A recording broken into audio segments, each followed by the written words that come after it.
स्वागत है आपका आज के एपिसोड में। चलिए शुरुआत करते हैं पिछले अभ्यास प्रश्न के साथ।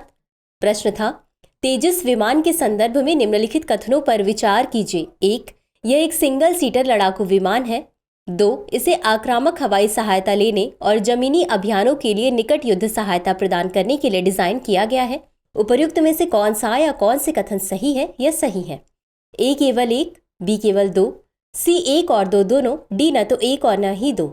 इस प्रश्न का सही उत्तर है विकल्प सी, 1 और 2 दोनों। चलिए देखते हैं इसके विश्लेषण को। हाल ही में भारतीय वायुसेना यानी IAF का लाइट कॉम्बैट एयरक्राफ्ट तेजस विमान राजस्थान के जैसलमेर के पास दुर्घटनाग्रस्त हो गया है। लाइट कॉम्बैट एयरक्राफ्ट यानी LCA तेजस एक घरेलू स्तर पर विकसित सुपरसोनिक विमान है जिसका इस्तेमाल भारतीय सेना द्वारा किया जाता है। तेजस एक सिंगल सीटर लड़ाकू विमान है और इसका ट्विन सीट ट्रेनर वेरिएंट भी वायुसेना द्वारा संचालित किया जाता है, अतः कथन 1 सही है। इसे आक्रामक हवाई सहायता लेने और जमीनी अभियानों के लिए निकट युद्ध सहायता प्रदान करने के लिए डिजाइन किया गया है, अतः कथन 2 सही है। तो चलिए शुरुआत करते हैं आज के एपिसोड की पहले प्रश्न के साथ।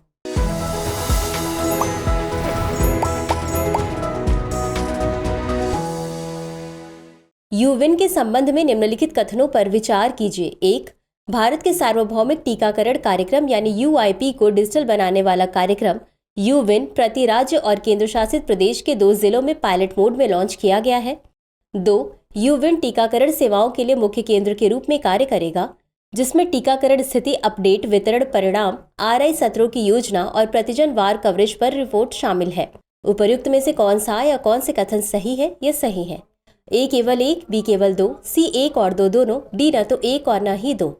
इस प्रश्न का सही उत्तर है विकल्प C, 1 और 2 दोनों। चलिए देखते हैं इसके विश्लेषण को। Universal immunization programme vaccine intelligence network यानी यूविन भारत के सार्वभौमिक टीकाकरण कार्यक्रम यानी यूनिवर्सल इम्यूनाइजेशन प्रोग्राम UIP को डिजिटल बनाने वाला कार्यक्रम यूविन प्रति राज्य और केंद्र शासित प्रदेश के 2 जिलों में पायलट मोड में लॉन्च किया गया है, अतः कथन 1 सही है। यूविन टीकाकरण सेवाओं के लिए मुख्य केंद्र के रूप में कार्य करेगा जिसमें टीकाकरण स्थिति अपडेट, वितरण परिणाम, RI सत्रों की योजना और प्रतिजन वार कवरेज पर रिपोर्ट शामिल है, अतः कथन 2 सही है। यह प्लेटफॉर्म गर्भवती महिलाओं को पंजीकृत कर उनका टीकाकरण करेगा, प्रसव परिणामों को रिकॉर्ड करेगा, नवजात शिशुओं को पंजीकृत करेगा, साथ ही जन्म खुराक का प्रबंधन करेगा और सभी टीकाकरण कार्यक्रमों का प्रबंधन करेगा। अगला प्रश्न है, पेमेंट्स बैंक के संबंध में निम्नलिखित कथनों पर विचार कीजिए। 1. ये बैंक कंपनी अधिनियम 2013 के तहत पंजीकृत एक सार्वजनिक लिमिटेड कंपनी के रूप में संचालन करते हैं। 2. मांग जमा शेष का 50% सांविधिक चल निधि अनुपात यानी SLR के रूप में सुरक्षित सरकारी प्रतिभूतियों में निवेश किया जाना चाहिए। उपर्युक्त में से कौन सा या कौन से कथन सही है या सही है? A केवल 1, B केवल 2, C 1 और 2 दोनों, D न तो 1 और न ही 2। इस प्रश्न का सही उत्तर है विकल्प A केवल 1। चलिए देखते हैं इसके विश्लेषण को। पेमेंट्स बैंक ये बैंक कंपनी अधिनियम 2013 के तहत पंजीकृत एक सार्वजनिक लिमिटेड कंपनी के रूप में संचालन करते हैं और बैंककारी विनियमन अधिनियम 1949 की धारा 22 के तहत इन्हें लाइसेंस प्रदान किया जाता है, अतः कथन 1 सही है।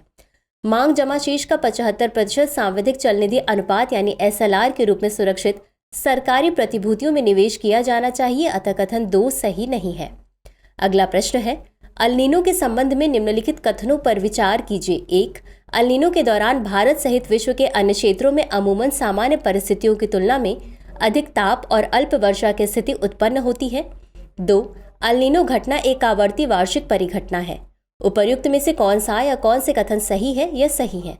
A केवल 1, B केवल 2, C 1 और 2 दोनों, D न तो 1 और न ही 2।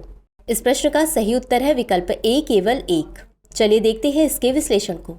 अल-नीनो दक्षिणी दोलन यानी ENSO परिघटना के एक चरण को संदर्भित करता है। इस दौरान भारत सहित विश्व के अन्य क्षेत्रों में अमूमन सामान्य परिस्थितियों की तुलना में अधिक ताप और अल्प वर्षा की स्थिति उत्पन्न होती है, अतः कथन 1 सही है। अल-नीनो नियमित चक्र परिघटना नहीं है, इसका पूर्वानुमान नहीं किया जा सकता और ये 2 से 7 वर्ष के अंतराल पर अनियमित रूप से घटित होती है, अतः कथन 2 सही नहीं है। अगला प्रश्न है, भाषणी प्लेटफॉर्म के संबंध में निम्नलिखित कथनों पर विचार कीजिए। 1. इसका उद्देश्य ध्वनि आधारित विकल्पों सहित भारतीय भाषाओं में सुविधाजनक इंटरनेट और डिजिटल सेवा पहुंच की सुविधा प्रदान करना है। 2. यह राष्ट्रीय भाषा अनुवाद मिशन का अंग नहीं है। उपर्युक्त में से कितने कथन सही हैं? A केवल 1, B केवल 2, सी सभी 3, डी इनमें से कोई भी नहीं। इस प्रश्न का सही उत्तर है विकल्प ए केवल 1। चलिए देखते हैं इसके विश्लेषण को। भाषणी प्लेटफॉर्म, इसका उद्देश्य ध्वनि आधारित विकल्पों सहित भारतीय भाषाओं में सुविधाजनक इंटरनेट और डिजिटल सेवा पहुंच की सुविधा प्रदान करना है।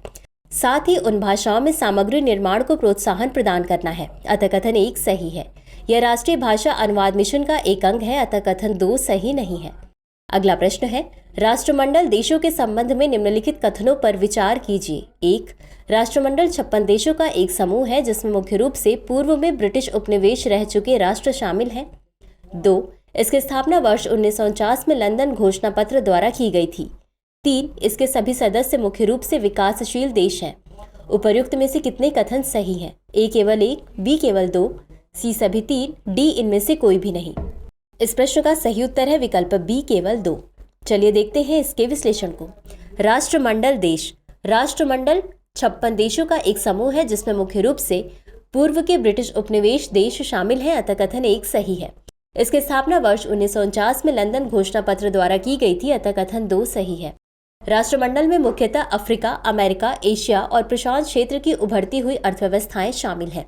इसके यूरोपीय सदस्यों में साइप्रस, माल्टा और यूनाइटेड किंगडम शामिल हैं तथा ऑस्ट्रेलिया, कनाडा एवं न्यूजीलैंड इसमें शामिल विकसित राष्ट्र हैं। अतः कथन 3 सही नहीं है। अगला प्रश्न है, हिम तेंदुए के संबंध में निम्नलिखित कथनों पर विचार कीजिए। 1. हिम तेंदुए उच्च तुंगता पर पाए जाने वाले शीर्ष शिकारी के रूप में महत्वपूर्ण भूमिका निभाते हैं।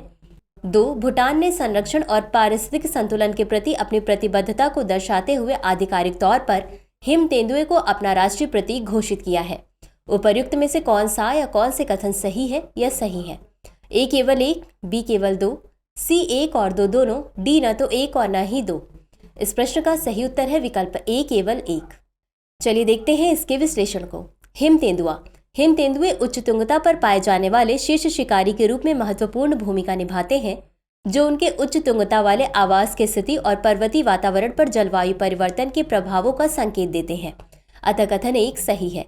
किर्गिस्तान ने आधिकारिक तौर पर हिम तेंदुए यानी पैंथेरा अंसिया को अपना राष्ट्रीय प्रतीक घोषित किया है जो संरक्षण और पारिस्थितिक संतुलन के प्रति देश की प्रतिबद्धता को दर्शाता है। अतः कथन 2 सही नहीं है।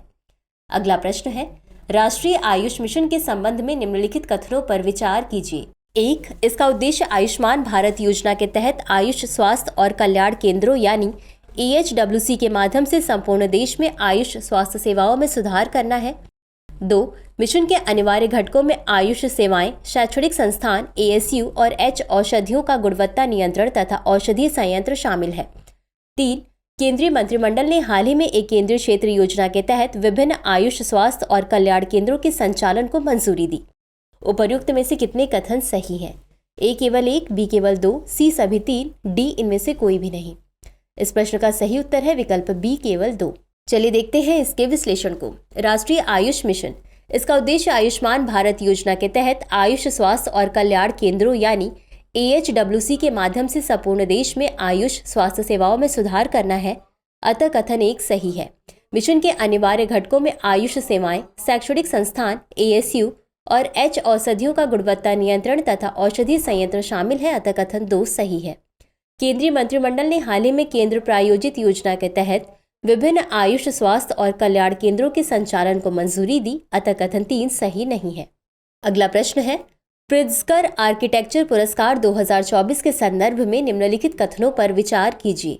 1. इस पुरस्कार की स्थापना वर्ष 1980 में J.A. प्रित्जकर और उनकी पत्नी सिंडी द्वारा की गई थी। 2. बालकृष्ण दोषी प्रित्जकर पुरस्कार 2018 जीतने वाले पहले भारतीय वास्तुकार हैं। उपर्युक्त में से कौन सा या कौन से कथन सही है या सही है?